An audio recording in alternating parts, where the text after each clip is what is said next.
দশকের পর দশক ধরে চলা ইসরায়েল ও ফিলিস্তিনি সংঘাতকে কেন্দ্র করে আন্তর্জাতিক রাজনৈতিক বিশ্লেষকদের মনে বড় একটি প্রশ্ন দেখা দিয়েছে।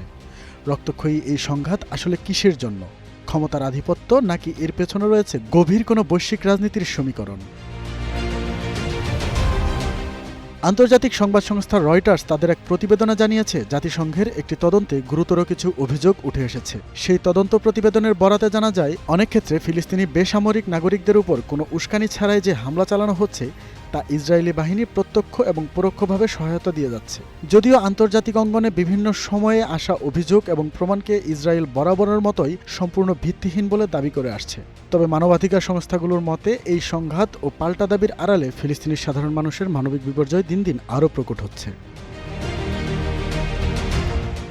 রাজনৈতিক বিশ্লেষকদের মতে এই সংঘাত এখন আর কেবল নির্দিষ্ট কোনো সীমানার মধ্যে সীমাবদ্ধ নেই। এর প্রভাব আন্তর্জাতিক কূটনীতি থেকে শুরু করে বিশ্ব অর্থনীতিতেও স্পষ্ট হয়ে উঠছে। এমনকি বিশ্ব ক্রীড়াঙ্গনেও এর বহিঃপ্রকাশ দেখা যাচ্ছে। বিভিন্ন আন্তর্জাতিক গণমাধ্যমের খবর অনুযায়ী ফুটবল বিশ্বকাপকে ঘিরে আরও বিশ্বের নানা প্রান্তে বড় ধরনের বিক্ষোভ ও প্রতিবাদ কর্মসূচি পালিত হয়েছে, যেখানে বিশ্ব ফুটবলের নিয়ন্ত্রক সংস্থা ফিফার উপর আন্দোলনকারীরা চাপ সৃষ্টি করছেন যেন মানবাধিকার লঙ্ঘনের অভিযোগে ইসরায়েলের বিরুদ্ধে কঠোর শাস্তিমূলক ব্যবস্থা নেওয়া হয়। ক্রীড়া বিশ্লেষকদের একাংশ মনে করছেন, খেলাধুলা যেখানে মেলবন্ধন তৈরির মাধ্যম, সেখানেও এই সংঘাতের নেতিবাচক প্রভাব স্পষ্ট হয়ে উঠছে।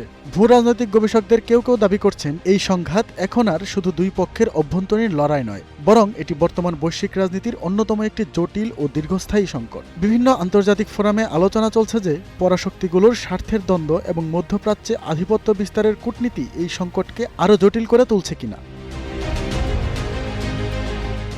বিশ্বের পরাশক্তিগুলোর এই অবস্থানের কারণে আন্তর্জাতিক পর্যবেক্ষক ও সাধারণ মানুষের মনে স্বাভাবিকভাবেই প্রশ্ন থেকে যায়, বছরের পর বছর ধরে চলা এই সংঘাতের চূড়ান্ত পরিণতি আসলে কি?